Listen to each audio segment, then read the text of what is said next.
Okay, तो आम ए पढ़ा social behaviour a society can be defined as a group of individuals belonging to the same species and organized in a cooperative manner. तो किछिटा group of individual कौन से गोटे same species को जब belong कर भितर गोटे कोऑपरेशन रही आम गोटे सोसाइटी बोली कंसीडर करें पूर्वर ए मेंशन थिला जे कोर्सिव बिहेवियर सेक्सुअल एक्टिविटी किंबा निज टेरिटोरी को जदि किए डिफेंड करुची ताहले सेगुड़ाक या अंडर इनक्लूड करा जाई नथिला किंतु एबे परे कौन है जे सोशल बिहेवियर अंडर रे याकू भी इनक्लूड कर दिया जाउछ हला तापरे हला कोन the study of biological basis of social behaviour याकू कुहा जाउची सोशियोबायोलॉजी नॉर्मली सोसाइटी विषय रे जदि पढ़ा जाए ताको सोशियोलॉजी कहंती किंतु जदि सेतरे बायोलॉजी ऐड हो जाए देन इट इज सोशियोबायोलॉजी ओके तो ये किछिटा सोसाइटी विषय रे दिया है तुमर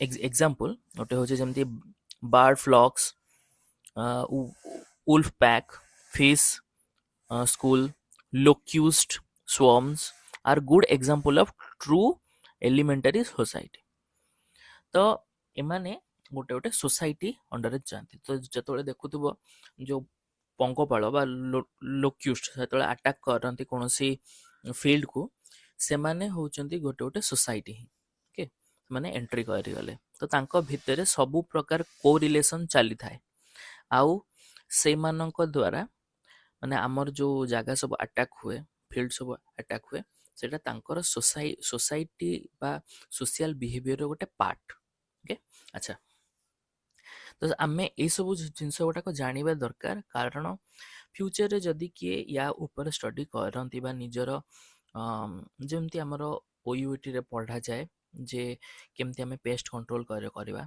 तो जदि गोटे ऑर्गेनिज्म रो सोशल बिहेवियर विषय आम जानी नथिबा तो पेस्ट को कंट्रोल करवा केमती तांको बिहेवियर जानिले ही आम तांको कंट्रोल करि परिबा अच्छा तापरे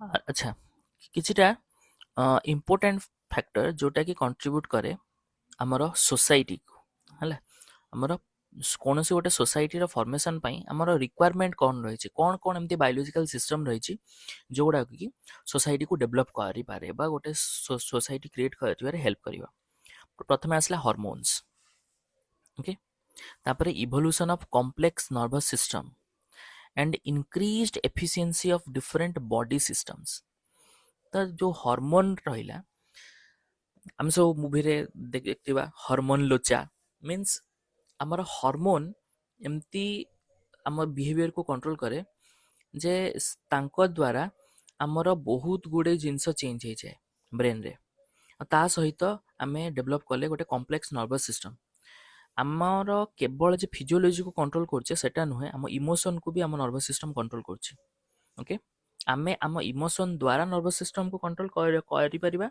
किंबा नर्वस सिस्टम आम इमोशन को भी कंट्रोल करिपरिबा तो या जोगु कोन हैला मोर गोटे कॉम्प्लेक्स बिहेवियरल सिस्टम डेभलप हैला ता सहित होची increased efficiency of different body system आम बॉडी रो विभिन्न प्रकार जो सिस्टम रहिला तार एफिशिएंसी बढ़ी गला तापरे आउ कोन कोन रहिला specialisation of nervous system okay आमर नर्व सिस्टम धीरे धीरे धीरे धीरे कौन है स्पेशलाइज्ड है चलला आमर पर्टिकुलर ऑर्गन रो बिहेवियर आम ब्रेन कंट्रोल करि पारला एट ए टाइम सब न है कि गोटे पर्टिकुलर ऑर्गन रो भी आम बिहेवियर कंट्रोल करि परिबा जेमती आम आंगुठी है जदि कौन सी अलगा ऑर्गेनिज्म देखिबो जेमन प्राइमेट को देखिबो प्राइमेट कौन करथिबो कि गोटे चिंपांजी को देखिबो सी तार हाथ को मुठा करके चली पार ओहली पार तापर जिते आमे बेले बेले ଏକ୍ସପ୍ରେସନ୍ ଦଉଛେ, ଆମର ହାତ ଗୁଡ଼ାକୁ ଆମେ କଣ୍ଟ୍ରୋଲ କରିପାରୁଛେ କେମିତି? କାହାକୁ ଗୋଟେ ଡାକିବାର ଅଛି, ଆଙ୍ଗୁଠି ଉଠେଇଲେ ଏମିତି କଲେ, କାହାକୁ ମନା କରୁଛେ ଏମିତି କରୁଛେ। ତ ଗୋଟେ ପର୍ଟିକୁଲାର ଅର୍ଗାନର କଣ୍ଟ୍ରୋଲ ଆମର ନର୍ଭ ମାନେ ଆମର ଯୋଉ ବ୍ରେନ ରୁ ସିଗ୍ନାଲ ଯାଇକି ଆମେ ପର୍ଟିକୁଲାର ପୋର୍ସନ କୁ କଣ୍ଟ୍ରୋଲ କରିପାରୁଛେ। ତ ସେଥିପାଇଁ ଆମର ଏଠି କହିପାରିବା specialisation of nervous system. Then endocrine system, endocrine system ଆଉ ଫେରୋମୋନ। ଏଠି ଏଣ୍ଡୋକ୍ରାଇନ୍ ଏ ଯୋଉ ହରମୋନରେ ତ ଏଣ୍ଡୋକ୍ରାଇନ୍ ଗଲା, କିନ୍ତୁ ଏଠି ଯୋଉ ଆସିଲା pheromone play significant role in the formation of society. ଆଚ୍ଛା, ବହୁତ ସାରା ଫେରୋମୋନ ଆମକୁ ହେଲ୍ପ କରେ। କେମିତି? ଫେରୋମୋନ ହଉଛି ଆମର ହୋଲ ଯୋଉ ବଡିରୁ ଯେତିକି ସାରା ସ୍ମେଲ ବାହାରେ, ସେ ସ୍ମେଲକୁ ସ୍ମେଲର ମଲିକ୍ୟୁଲ ହିଁ ହଉଛି ସେ ଫେରୋମୋନ। ଏଇ ସ୍ମେଲ ଯୋଗୁଁ ଆଟ୍ରାକ୍ସନ ବଢେ, ମାନେ ମେଲ୍ ଫିମେଲର ଆଟ୍ରାକ୍ସନ ବଢେ। ମେଲ୍ ଫିମେଲର ଆଟ୍ରାକ୍ସନ ବଢିଲେ କଲୋନିର ଫର୍ମ ହବ, ଯେମିତି ରିପ୍ରଡକ୍ସନ ହବ, ଦେନ୍ କଲୋନିର ଫର୍ମ ହବ। କିଏ କାହାର ରିଲେଟିଭ ସେଇ ସ୍ମେଲରୁ ହିଁ ଜଣା ପଡିବ। ଯେମିତିକି ଆମେ କୌଣସି ଗୋଟେ ପକ୍ଷୀର ଛୁଆକୁ ଯଦି ଧରିଦବା, ସିଏ ତାକୁ ଆଉ ଆକ୍ସେପ୍ଟ କରେନି, ତାକୁ ଠେଲିକି ମାରିଦିଏ। ଓକେ, ଏକ୍ଜାକ୍ଟଲି ସେ କଣ ଜାଣିଲା ଯେ ଆମ ହାତର ସ୍ମେଲ ସେଠି ରହିଗଲା ତା ଦେହରେ, ତ ସେଟା ଏବେ ତାର ରିଲେଟିଭ ନୁହଁ, ତ ତାକୁ ସେ ଫୋପାଡ଼ି ଦବ। ହେଲା, ତା ଦେହରୁ ମାନେ ଆମ ହାତ ଥ୍ରୁରେ ତା ପାଖକୁ କୌଣସି ପ୍ରକାର ବ୍ୟାକ୍ଟେରିଆ ଭାଇରସ ଆସିପାରେ, ତ ସେଥିପାଇଁ ତାକୁ ସେ ଫୋପାଡ଼ିକି ମାରିଦବ। ଏଟା ହୁଏ, ଦେଖାଯାଏ ନର୍ମାଲି। ଏମିତି କରିବାର କାରଣ କଣ? ସେମାନେ ଧୀରେ ଧୀରେ ଧୀରେ ଧୀରେ ବ୍ରେନ ର କୋଅର୍ଡିନେସନ ଦ୍ୱାରା ନିଜର ବିହେଭିୟରକୁ ଷ୍ଟ୍ରଙ୍ଗ କରିଦେଇଛନ୍ତି। ଏଇ ଫେରୋମୋନର ୟୁଜ୍ ହିଁ ସେମାନେ କରିଥାନ୍ତି, ସ୍ମେଲକୁ ଡାଇରେକ୍ଟଲି ରିସିଭ୍ କରିପାରନ୍ତି। ୟା ଯୋଗୁଁ ସେମାନେ ଜାଣିପାରନ୍ତି ଯେ ଆକ୍ଚୁଆଲିରେ କ'ଣ ପରଫର୍ମ ହେଉଛି ତାଙ୍କ ଚାରିପଟେ, ବା ସେଇ ଯୋଉ ଅର୍ଗାନିଜମ ତାଙ୍କ ଚାରିପଟେ ଅଛନ୍ତି, କିଏ ତାଙ୍କର ନିଜର ଆଉ କିଏ ତାଙ୍କର distantly related or not related to them. ତ ଯାହା ସହିତ ସେମାନେ ରିଲେଟେଡ୍ ତାଙ୍କ ପାଖରେ ରହିବେ, ଯାହା ସହିତ ରିଲେଟେଡ୍ ନୁହଁ ତାଙ୍କଠାରୁ ସେମାନେ ଦୂରରେ ରହିବେ ବା ତାଙ୍କୁ ତାଙ୍କ ପାଖରୁ ହଟେଇ ଦେବେ। ହେଲା, ଆଚ୍ଛା, ତାପରେ କିଛିଟା ଇମ୍ପୋର୍ଟାଣ୍ଟ ଜିନିଷ ହେଉଛି କ'ଣ? ସୋସାଇଟିର ଫର୍ମେସନ୍ ହେଲେ ଆମକୁ କ'ଣ ଫାଇଦା ହୁଏ? ଗୋଟେ ହେଉଛି ଡିଭିଜନ ଅଫ୍ ଲେବର। ହେଲା, ଡିଭିଜନ ଅଫ୍ ଲେବର ହେଲେ କ'ଣ ହେଉଛି? ଆମର ସବୁ କାମ ସୁରୁଖୁରୁରେ ହେଇଯାଉଛି। ଯେମିତି ଆମେ କୌଣସି ଗୋଟେ ପରଫର୍ମ କରୁଛେ, ସରି କୌଣସି ଗୋଟେ ଫଙ୍କସନକୁ ମାନେ ଅର୍ଗାନାଇଜ କରୁଛେ, ତ ଆମେ ସବୁ ମିଳିମିଶି ଅଛେ ବୋଲି ସାଙ୍ଗସାଥି ମାନେ ମିଶିକି ସବୁ କାମଟା ହେଇଯାଉଛି। କିନ୍ତୁ ଯଦି ଜଣେ ମାନେ ଗୋଟେ ପର୍ଟିକୁଲାର କାମଟା କରନ୍ତା, ତାହେଲେ ସେ ବହୁତ ହଇରାଣ ହେଇଯାନ୍ତା। କିନ୍ତୁ ସମସ୍ତେ ମିଶିକି ଗୋଟେ କାମକୁ ବହୁତ ଇଜିଲି କରିଦେଇ ପାରିବେ। ଆଚ୍ଛା, ତାପରେ ଯିବା କ'ଣ? Socialization has several advantages for the members of the society। ତାହେଲେ ଏଇ ଯୋଉ ଚାରିଟା ଆଡଭାଣ୍ଟେଜ ରହିଲା, ସ୍ପେସିଆଲି ଏମାନେ ହେଉଛନ୍ତି ଯେ ଯୋଉ ମେମ୍ବର ମାନେ ସୋସାଇଟିରେ ରହିବେ ବା ସୋସିଆଲାଇଜେସନ ପରେ ମେମ୍ବର ମାନଙ୍କର କ'ଣ କ'ଣ ଫାଇଦା ହୁଏ। ପ୍ରଥମ ହେଉଛି advantage to the size of the group. ଯେତେବେଳେ ଗ୍ରୁପର ସାଇଜ ବଢ଼େ, ଅଲଗା ଅର୍ଗାନିଜମ ଦେଖିକି ସେମାନଙ୍କୁ ଡରନ୍ତି। ଯେମିତିକି ଭାବ, ତୁମର ମାନେ ଜୁଲୋଜିର ମାନଙ୍କର ଗ୍ରୁପଟା ବହୁତ ଷ୍ଟ୍ରଙ୍ଗ ଥିବ, ତ ଅଦର ଗ୍ରୁପର ମାନେ ଅଦର ଡିପାର୍ଟମେଣ୍ଟର ପିଲା ଦେଖିକି ଡରିବେ।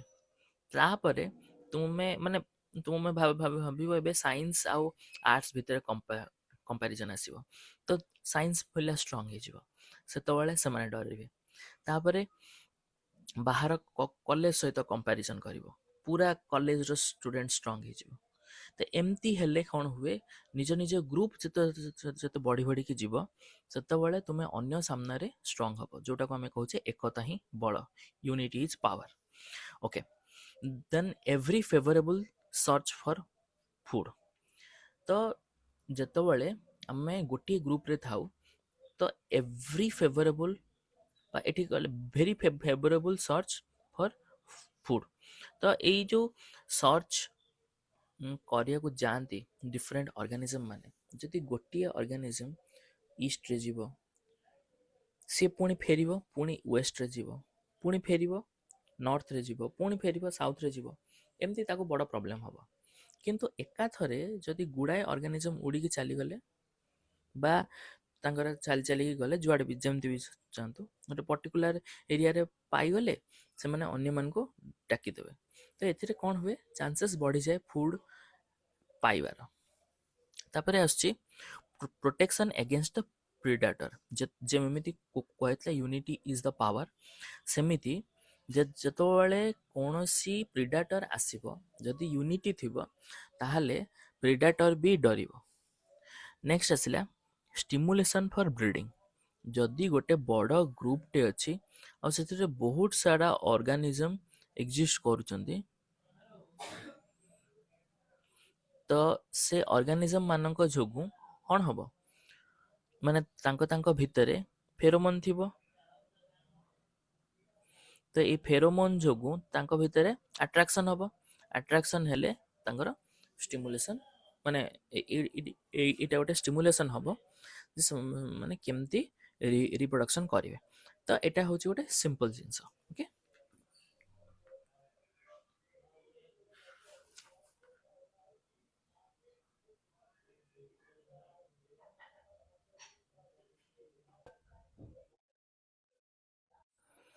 ଓକେ। ତ ଏବେ ଦେଖିବା ଇନସେକ୍ଟ ସୋସାଇଟିଜ୍। ଓକେ,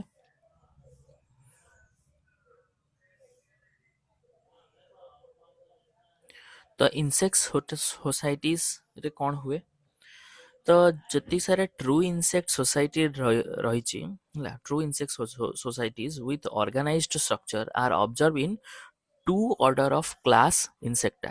ତ ଆମେ ଭାବୁଛେ ଯେ ଇନସେକ୍ଟ ମାନଙ୍କ ଭିତରେ ସବୁବେଳେ ସୋସାଇଟାଲ ବିହେଭିୟର ଦେଖାଯାଏ, ବଟ୍ ଇନସେକ୍ଟ ମାନଙ୍କ ପାଖରେ ସବୁବେଳେ ସୋସାଇଟାଲ ବିହେଭିୟର ଦେଖାଯାଏ ନାହିଁ। ତ ଏମିତି ପୁରା ଇନସେକ୍ଟଟା ଯୋଉ କ୍ଲାସ୍ ରହିଛି ତା ଭିତରେ ଦିଟା ହିଁ ଅର୍ଡର ରହିଛି। ଗୋଟେ ହେଉଛି ହାଇମେନୋପ୍ଟେରା, ବି ୱାସ୍ପ ଆଣ୍ଡ ଆଣ୍ଟ ସେଥିରେ ଆସନ୍ତି। ଆଉ ଗୋଟେ ହେଉଛି ଆଇସୋପ୍ଟେରା, ଯେଉଁଥିରେ ଟର୍ମାଇଟ୍ ଆସନ୍ତି। ଏଇମାନେ ହିଁ ଆକ୍ଚୁଆଲରେ ଯୋଉ ଇନସେକ୍ଟ ସୋସାଇଟିର ଫର୍ମେସନ୍ କରିଥାନ୍ତି। ଆମେ ସବୁ ଜାଣିଛେ ଯୋଉ ଆକ୍ଚୁଆଲ ଲେଗ୍ ଆଣ୍ଡ ସିଉଡୋ ଲେଗ୍, ଯୋଉଟାକୁ ଆମେ ସିଉଡୋ ପୋଡ଼ିଆ କହୁଛେ, ପୋଡ଼ିଆ ଆଣ୍ଡ ସିଉଡୋ ପୋଡ଼ିଆ ହେଲା। ତ ଏକ୍ଜାକ୍ଟଲି ସେମିତି ସିଉଡୋ ୱାର୍ଡ ଏଠି ୟୁଜ୍ କରାଯାଏନି, ଏଠି ଲେଖା ହେଇଛି ୟୁ ସୋସିଆଲ। ୟୁ ସୋସିଆଲ ବା ୟୁ ସୋସାଇଟି, ଟ୍ରୁ ସୋସାଇଟି ଏମାନେ ଫର୍ମ କରିଛନ୍ତି। ଓକେ, ତ ଏମାନେ ହେଉଛନ୍ତି ହାଇମେନୋପ୍ଟେରା। ହାଇମେନୋପ୍ଟେରା ଯୋଉଥିରେ ଆସନ୍ତି ବି ୱାସ୍ପ ଆଣ୍ଟ, ଆଉ ହେଉଛି ଅର୍ଡର ଆଇସୋପ୍ଟେରା, ଆଉ ଗୋଟେ ହେଉଛି ଟର୍ମାଇଟ୍। ଓକେ, ତ ଏମାନେ ଆକ୍ଚୁଆଲରେ ସୋସାଇଟିର ଫର୍ମେସନ୍ କରିଛନ୍ତି। ତ ତାଙ୍କର ଯେଉଁ ସୋସାଇଟି ଥାଏ ତାଙ୍କୁ ଆମେ ୟୁ ସୋସିଆଲ ବୋଲି କହିଥାଉ। Okay, these are true society. ତ କାହିଁକି ତାଙ୍କୁ ଟ୍ରୁ ସୋସାଇଟି କୁହାଯାଏ, କ'ଣ ତାଙ୍କର ମାନେ ପ୍ରପର୍ଟିଜ୍ ରହିଛି ଯୋଉଥିପାଇଁ ସେମାନେ ଟ୍ରୁ ସୋସାଇଟି ବୋଲି ତାଙ୍କୁ କନସିଡର କରାଯାଉଛି। ଆଚ୍ଛା, ଦେ ଆର୍ ପରମାନେଣ୍ଟ, ମାନେ ସୋସାଇଟି ତାଙ୍କର ଏଠି ପରମାନେଣ୍ଟ ରହିଛି। ଯେତେ ଯାହା ହେଇଯାଉ ତାଙ୍କର ସୋସାଇଟି ବ୍ରେକ୍ ହୁଏନି। ତାଙ୍କୁ ଯଦି ଭାଙ୍ଗିଦେବା ପୁଣି ସେମାନେ ଗ୍ରୁପ୍ ହେଇଯିବେ ଆଉ ଥରେ। ତ ସେଥିପାଇଁ ତାକୁ ଆମେ ଟ୍ରୁ ସୋସାଇଟି ବା ପରମାନେଣ୍ଟ ବୋଲି କହିଛେ ଫାଷ୍ଟ। ଦେନ୍ ଆସିଲା ଦେ ଏକ୍ସିବିଟ୍ ମ୍ୟୁଚୁଆଲ କୋଅପରେସନ୍ ଏମଙ୍ଗ ଇନମେଟ୍ସ। ତ ତାଙ୍କର ଯୋଉ ଅର୍ଗାନିଜମ ଅଛନ୍ତି ଗ୍ରୁପ, ତାଙ୍କର ଗୋଟେ ସୋସାଇଟି ଭିତରେ ଯେତିକି ସାରା ଅର୍ଗାନିଜମ ଅଛନ୍ତି ତାଙ୍କ ଭିତରେ କୋଅପରେସନ୍ ରହିଛି, ମ୍ୟୁଚୁଆଲ କୋଅପରେସନ୍। ତ ସମସ୍ତେ ତାଙ୍କର ପର୍ଟିକୁଲାର କାମକୁ ଭାଗ କରିଦେଇଛନ୍ତି। ଦେନ୍ ଆସିଲା the offspring are produced by single female called queen. ଏଠି ଯୋଉ ଅଫସ୍ପ୍ରିଙ୍ଗଟା ପ୍ରଡ୍ୟୁସ୍ ହେଉଛି ଏଟା ଗୋଟେ ସିଙ୍ଗଲ ଫିମେଲ ଦ୍ୱାରା ହେଉଛି, ଯାହାକୁ ଆମେ କ୍ୱିନ୍ ବୋଲି କହିଲେ। They show overlapping of generation at any stage, at least 2 generation overlap in a colony of insect। ତ ଏଥିରେ ମାନେ ଓଭରଲାପିଂ ଜେନେରେସନ୍ ଦେଖାଯିବ। ଓଭରଲାପିଂ ଜେନେରେସନ୍ ଆମେ କାହାକୁ କହୁଛେ, ଯେମିତିକି ତୁମ ଫ୍ୟାମିଲିକୁ ନେବା ବା ତୁମ ଘରକୁ ନେବା। ତୁମ ଘରେ ତୁମେ ଅଛ, ତୁମର ବାପା ଅଛନ୍ତି, ବାପାଙ୍କ ବାପା ଅଛନ୍ତି। ତ ଗୋଟେ first generation, second generation and third generation ଆସିଲା। ଯଦି ଏବେ ତୁମେ ବାହା ହେଇଯିବ, ତୁମର ପିଲା ଛୁଆ ହବ, ସିଏ ହେଇଯିବ ଫୋର୍ଥ ଜେନେରେସନ୍। ତ ତ ସମସ୍ତେ ଯଦି ଗୋଟେ ଜାଗାରେ ଥାଆନ୍ତ ତାହେଲେ ତାକୁ ଆମେ କହିବା ଓଭରଲାପିଂ ଅଫ୍ ଜେନେରେସନ। ଓକେ, ଆଚ୍ଛା, ତ ସେଇ କଲୋନୀ ଗୁଡାକରେ ସେଇ ଜିନିଷ ଦେଖାଯାଏ। ଆଟଲିଷ୍ଟ କିଛି ନ ହଉ ଦିଟା ଜେନେରେସନ ତ ତୁମେ ପାଇବ ହିଁ ପାଇବ। ଓକେ, ଯଦି ନୂଆ କଲୋନୀ ବି ହେଇଥିବ ଦିଟା ଜେନେରେସନ ପାଇବ ତୁମେ। ଆଚ୍ଛା,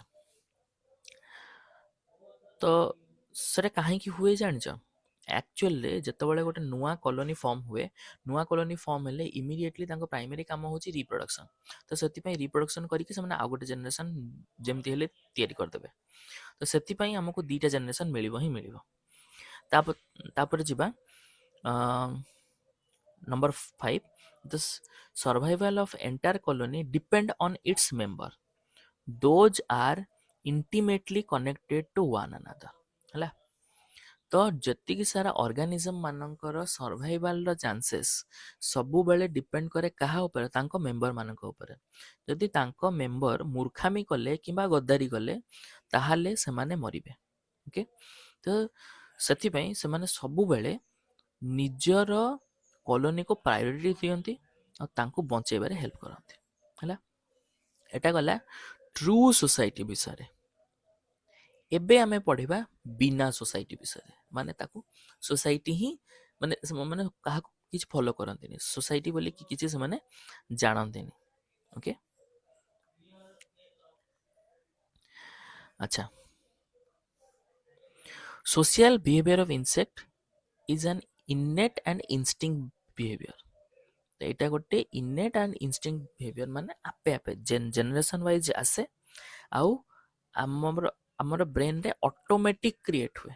ଓକେ, ଦେଖିଥିବ ଆମେ ମାନେ ସୋସାଇଟାଲ ଅର୍ଗାନିଜମ ବୋଲି ଆମ ଚାରି ପାଖରେ ଯୋଉ ଅର୍ଗାନିଜମ ବା ଯୋଉ ହ୍ୟୁମାନ ଥିବେ ଆମେ ଅଟୋମେଟିକ ତାଙ୍କ ସହିତ ମିଶିବାରେ ଆମର ଇଚ୍ଛା ହୁଏ, ଆମେ ମିଶୁ, ଗ୍ରୁପ ବନେଇ ଦଉ। ଏକ୍ଜାକ୍ଟଲି ଏଇ ଯୋଉ ନେଚରଟା ଆମ ବ୍ରେନ କ୍ରିଏଟ କରେ, ଆରେ ଇଏ କଣ କରୁଥିବ ତା ଚାଲ ତାଙ୍କ ସହିତ ମିଶିବା। ତ ଏଟା ହଉଛି ଆମର ମାନେ ଯୋଉ ସୋସିଆଲନେସଟା ଏଠି ଶୋ କରୁଛି। କିନ୍ତୁ ଇନସେକ୍ଟ ମାନଙ୍କ ବ୍ରେନରେ ସେ ଜିନିଷ କେତେବେଳେ ଚାଲେ? ଯୋଉମାନଙ୍କର ଇନେଟ୍ ବିହେଭିୟର ଆକାରରେ ଥିବ ସେଟା, ବା ଇନଷ୍ଟିଙ୍କ୍ଟ ବିହେଭିୟର ଯୋଉଟା କହିବା ଅଟୋମେଟିକ ଜେନେରେଟ ହବ। କିନ୍ତୁ କିଛି ଜଣ ଇନସେକ୍ଟ ମାନେ ଥାଆନ୍ତି ତାଙ୍କ ପାଖରେ ଏ ନେଚରଟା ନଥାଏ। ତ ସେଥିରେ କଣ ହୁଏ? There are insects those send solitary life but for reproduction they come in contact with other member of their own species। ହେଲା, ଏମିତି 10,000 known species ଅଛନ୍ତି of bee, about 9,500 species are solitary। ହେଲା, ବି ମାନଙ୍କର ମାଛି ଯୋଉମାନେ 10,000 ଟାଇପର ସ୍ପେସିସ୍ ଅଛନ୍ତି, ବଟ୍ ତାଙ୍କ ଭିତରୁ 9,500 ସ୍ପେସିସ୍ ଟୋଟାଲି ସଲିଟାରୀ। ଏଠି ଆହୁରି କିଛିଟା ଦିଆଗଲା, ଯେମିତି ଆନ୍ଥୋଫୋରା, ଆଣ୍ଡ୍ରିଆ, ହେଲିକ୍ଟସ୍, ଏମାନେ ହେଉଛନ୍ତି ସଲିଟାରୀ ବି। ଆନ୍ଥୋଫୋରା କଣ କରେ? ସେମାନେ ଗାତ ଖୋଳିଥାନ୍ତି, ଭର୍ଟିକାଲ ବୋର କରିଥାନ୍ତି, କ୍ଲୋଜ ପ୍ରକ୍ସିମିଟି ୱିଦାଉଟ୍ ଏନି କୋର ମାନେ କନେକ୍ସନ ବିଟୱିନ୍ ଦେମ୍। ମାନେ ପାଖରେ ପାଖରେ ସବୁ ଥିବେ, ସାଙ୍ଗରେ ପାଖରେ ପାଖରେ ଲାଗିଥିବେ, କିଏ କାହାକୁ ପଚାରୁ ନଥିବେ, କିଏ କାହା ପାଖକୁ ଯାଉନଥିବେ। ଓକେ, ସେମିତି ଏଥିରେ କଣ ହୁଏ? ସିଙ୍ଗଲ ବି ନିଜର ଗୋଟେ ହୋଲ କରିଥିବ, ସାଇଡରେ ମେ ବି କିଛି ବ୍ରାଞ୍ଚ ଥିବ ଯୋଉଥିରେ ସେ ନିଜ ଲାର୍ଭାଇକୁ ବଢେଇବ, ଆଉ କାହା ସହିତ କିଛି ତାର ମତଲବ ନାହିଁ, ପୁରା ସଲିଟାରୀ। ଓକେ, ତ ସେମିତି ହେଲେ ତାଙ୍କର ଚାନ୍ସେସ୍ କମିଯିବ କଣ ବଞ୍ଚିବାର? ଯଦି କିଏ ଆଟାକ୍ କରିବ, ସେ ଗୋଟେ ଗାତକୁ ଆଟାକ୍ କଲା, ସେ ବି କୁ ସେ ଖାଉଛି, ତ ଅଦର ବି ମାନେ ପଚାରିବେ ବି ନାହିଁ ଯେ ସେଠି କଣ ହଉଛି ବୋଲି, ସେମାନେ ଉଡ଼ିକି ପଳେଇବେ ତାଙ୍କ ବାଟରେ। ଓକେ, ତ ଏଇଠି ତାଙ୍କ ବଡ ପ୍ରୋବ୍ଲେମ ହୁଏ। କିନ୍ତୁ ଯଦି ତୁମେ ବି ଇଟର ୱାସ୍ପ ଗୋଟେ ଅଛି, ହେଲା, ସିଏ ଯେତେବେଳେ ଆସେ ଆଟାକ୍ କରିବାକୁ କୌଣସି ହନି ବି, ଆମେ ଯୋଉଟା ଆपिସ୍ ମିଲିଫେରା, ଆपिସ୍ ଡୋର୍ସାଟା, ଆपिସ୍ ଇଣ୍ଡିକା ଯୋଉଗୁଡାକ ଆମେ ପଢୁଛେ ହନି ବିର ଯୋଉ ସ୍ପେସିସ୍ ଗୁଡାକ, ସେ ବି ଇଟର ଇନସେକ୍ଟ ଯିଏ ଆସେ, ୱାସ୍ପଟା ଗୋଟେ, ଯଦି ସେ ଆସିକି ପହଞ୍ଚିଗଲା, ଏମାନେ କଣ କରନ୍ତି? ନିଜର ଡେଣାକୁ ବହୁତ ଜୋରରେ ବାଡାନ୍ତି। ହେଲା, ତାଙ୍କ ବଡି ହିଟ୍ ହେଇଯିବ। ବଡି ହିଟ୍ ହେଲା ମାନେ ସେମାନେ ତାଙ୍କ ଉପରେ ମାନେ ନିଜ ଉପରେ ଚଢିଯିବେ। ଚଢ଼ିଗଲା ଫଳରେ ତାଙ୍କର ହିଟ୍ଟା ଇନକ୍ରିଜ୍ କରିଯିବ। ୱାସ୍ପର ଗୋଟେ ପର୍ଟିକୁଲାର ଟେମ୍ପରେଚର ଅଛି ଯେ ସେତିକି ବାଟ ହିଟ୍କୁ ସହିପାରିବ। ଏପଟେ ଦି ଚାରିଟା ବି ପଛେ ମରିବେ ହେଲା, କିନ୍ତୁ ସେମାନେ ତା ଉପରେ ଚଢ଼ିବେ ଆଉ ନିଜର ଡେଣାକୁ ବହୁତ ଜୋରେ ବାଡ଼େଇବେ, ଯାହା ଫଳରେ ହିଟ୍ ଇନକ୍ରିଜ୍ କରିଯିବ, ୱାସ୍ପ ମରିଯିବ ତାରି ଭିତରେ। ତାପରେ only 1 to 2 minutes is sufficient to kill that predator। ଯଦି ତାଙ୍କ ଭିତରେ କୋଅପରେସନ ନଥାନ୍ତା ତାହେଲେ ସେ ପ୍ରିଡେଟରକୁ ସେ ମାରି ପାରିଥାନ୍ତେ କି? ଯଦି ପ୍ରିଡେଟର ଥରେ ଆସିକି ଏଣ୍ଟ୍ରି କଲା, ଗୋଟେ ଖାଇବ, ଦିଟା ଖାଇବ, 10ଟା ଖାଇବ, ଖାଇ ଚାଲିବ, ତାଙ୍କ ଗ୍ରୁପକୁ ବି ଟାଣି ଆଣିବ ଖାଇବାକୁ। କିନ୍ତୁ ଯେତେବେଳେ ହନି ବି ଗୋଟାକୁ ମାରି ଦେଇକି ପକେଇଦେବେ, ତାପରେ ସେମାନେ ଆସିବେ ବି ନାହିଁ, ଡରିବେ ତାପରେ ସେଠିକି ଆସିବାକୁ। ଓକେ, ତ ଏଇଟା ହଉଛି ୟୁନିଟି ହନି ବି ମାନଙ୍କରେ। Honey bee even if killing ବି କରନ୍ତି ତାଙ୍କର ଯୋଉ ଟେରିଟୋରି ବା ଯୋଉଟା ଆମେ କହୁଛେ ବି ହାଇଭକୁ ବଞ୍ଚେଇବାକୁ। ଆଚ୍ଛା, ତାପରେ ଦେଖିବା ଆଗକୁ। ସେଇ ସେମ୍ ଆଉ ଗୋଟେ ଜିନିଷ ଆସିଲା, ଲୋକ୍ୟୁଷ୍ଟର କିଛିଟା ଏକ୍ସାମ୍ପଲ ଦିଆଯିବ। ଲୋକ୍ୟୁଷ୍ଟ ଆଉ ଗ୍ରାସ୍ ହପର ଏମାନେ କ'ଣ କରନ୍ତି, ଟେମ୍ପରାରିଲି ଡେନ୍ସ ପପୁଲେସନ ବନାନ୍ତି। ଯୋଉଟା ମୁଁ ତମକୁ କହୁଥିଲି ଆଗରୁ ଯେ ଗ୍ରୁପ ହେଇକି ଉଡ଼ିକି ପଳେଇ ଆସିବେ, କ୍ଷେତ ଗୁଡ଼ାକୁ ଖାଇଯିବେ। ତ ଯେତେବେଳେ ସେ କ୍ଷେତ ଗୁଡ଼ାକରେ ଏଣ୍ଟ୍ରି କରିଯାଆନ୍ତି, ମନ ଇଚ୍ଛା ମାନେ ପୁରା ହଠାତ୍ ଗ୍ରୁପ ଆସିଲା, କ୍ଷେତରେ ପଶିଲା, ପତ୍ର ସବୁ ଚରିକି ଖାଇଯିବେ, ଫଳ ଯଦି ଥିବ ପୁରା ଚରିକି ଖାଇଯିବେ। ତ ଏଇ ଯୋଉ ନେଚରଟାକୁ ଆମେ କହୁଛେ ଗ୍ରିଗାରିୟସ୍ ନେଚର, ମାନେ ହଠାତ୍ ଆଟାକ୍ କରିବା। କିନ୍ତୁ ୟାଙ୍କ ଭିତରେ କ'ଣ ହୁଏ, ମାନେ ଗ୍ରୁପ ହେଇଥିଲେ ବି ଏଟା ଗୋଟେ ଟେମ୍ପରାରୀ ଗ୍ରୁପ ବୋଲି କହିବା। ଏଟା ଗୋଟେ ଟ୍ରୁ ସୋସାଇଟି ନୁହଁ। ତା କାରଣ ଅଛି, କାହିଁକି ନୁହଁ ଦେଖିବା। ତ ଏମାନେ କ'ଣ କରନ୍ତି, ନଟ୍ ଡିପେଣ୍ଡେଣ୍ଟ ହେଲା on other member directly, hence they can not be said as social. ତ ସେମାନେ ଡାଇରେକ୍ଟଲି ଗୋଟେ ଜଣେ ଅଦର ସ୍ପିସିସ୍ ସହିତ ସେମାନେ ରିଲେଟେଡ୍ ନୁହନ୍ତି, ବା ଅଦର ଅର୍ଗାନିଜମ୍, ସେମ୍ ସ୍ପିସିସ୍ ହେଲେ ବି ଅଦର ଅର୍ଗାନିଜମ୍ ସହିତ ସେମାନେ ରିଲେଟେଡ୍ ନୁହନ୍ତି। ଏଠି ଆଉ କ'ଣ ଦେଖାହେଲା, various kind of insect gather in large number near source of light, particularly in rainy season, prove good example of gregarious phenomenon। ଯେମିତିକି ବର୍ଷା ସମୟ ଆସିଗଲେ ତୁମେ ଯଦି କୌଣସି ଜାଗାରେ ଲାଇଟ୍ ଗୋଟେ ଲଗେଇଦବ, ହାଲୋଜେନ୍ ଲାଇଟ୍ ଲଗେଇ ଦେଇଛ, ସେ ଲାଇଟ୍ର ଚାରିପଟେ ଦେଖିବ ସବୁ ପୋକ ମାଛି ସବୁ ଗ୍ୟାଦର ହେଇଯିବେ। ସେମ୍ ସ୍ପେସିସ୍ର ବି ବହୁତ ସାରା ଥାନ୍ତି। ତ ସେଇ ଯୋଉ ଗ୍ୟାଦରିଂଟାକୁ ଆମେ ସୋସିଆଲ ବିହେଭିୟର ବୋଲି କନସିଡର କରିପାରିବା ନାହିଁ, ବିକଜ ସେମାନେ ତ ଖାଲି ଲାଇଟ୍ ପାଇଁ ଆସିଛନ୍ତି, ଲାଇଟ୍ ଖୋଜି ଖୋଜିକି ପଳେଇ ଆସିଛନ୍ତି। ତ ତାକୁ ଆମେ ସୋସିଆଲ ବିହେଭିୟର ବୋଲି କନସିଡର କରିପାରିବା ନାହିଁ। ଓକେ,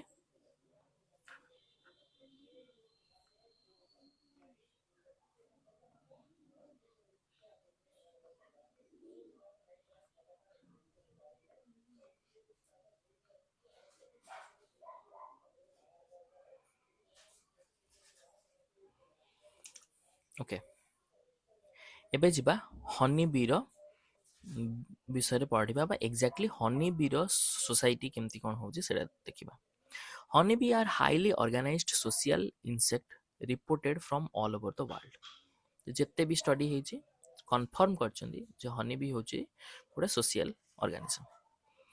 ତ ସେମାନେ ନିଜର ମାନେ ସେମାନେ ହାଇମେନୋପ୍ଟେରା ଅଣ୍ଡରରେ ଆସନ୍ତି, କ୍ଲାସ୍ ମେନସନ୍ କରାହେଇଛି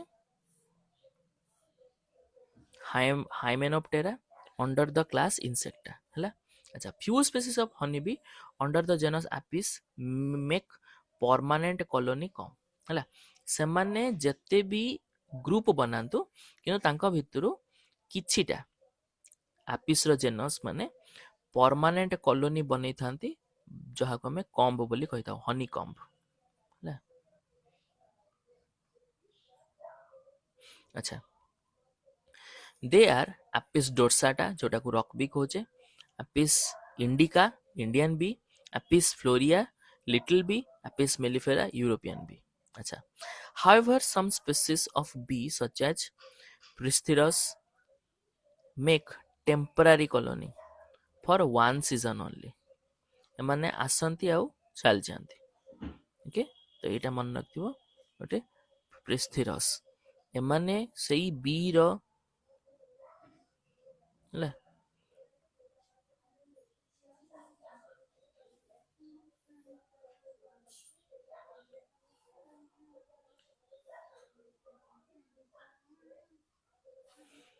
ଏମାନେ ବି ସେଇ ବି ଅଣ୍ଡରରେ ଆସନ୍ତି ହେଲା। ପ୍ରିସ୍ଥିରସ୍ ଇଏ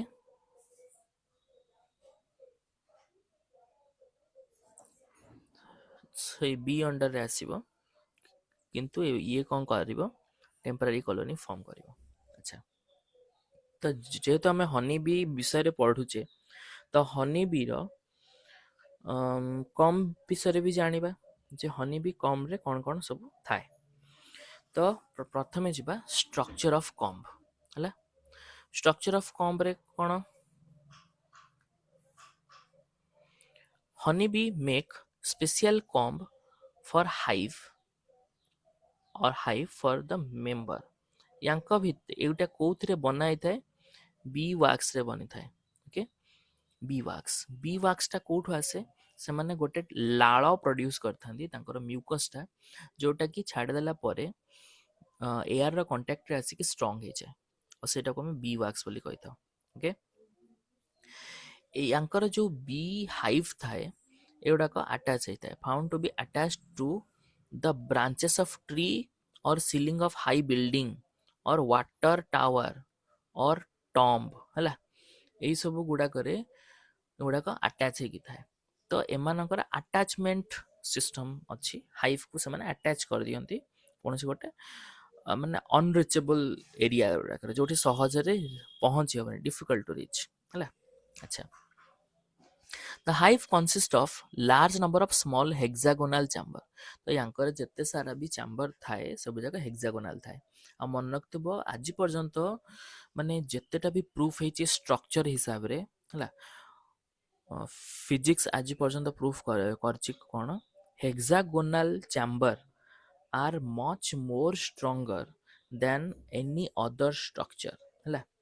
ତ ସେଥିପାଇଁ ଯେତେବେଳେ ବି କୌଣସି ଯୋଉ ବନାଯାଏ ବଙ୍କର ହେଲା, ଅଣ୍ଡରଗ୍ରାଉଣ୍ଡ ବଙ୍କର, ସେଗୁଡା ସବୁ ହେକ୍ସାଗୋନାଲ ଥାଏ ହେଲା।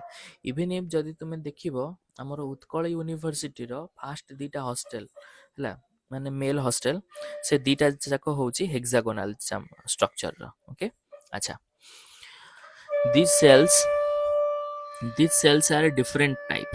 ଏଥିରେ କଣ କଣ ରହିଛି, ଆଟାଚମେଣ୍ଟ ସେଲ ରହିଛି for attachment of comb with a fixed object। Then ଆସିଲା ଷ୍ଟୋରେଜ ସେଲ। ଷ୍ଟୋରେଜ ସେଲ ର କାମ କଣ, storage of honey and pollen grain. ଆମେ ସବୁ ଯିବା ୟା ପରେ okay?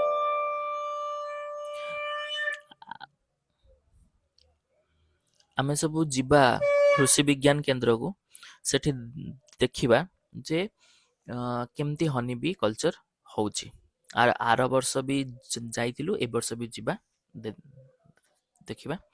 ଆଚ୍ଛା, ତାପରେ ଦେଖ brood cells for rearing young one.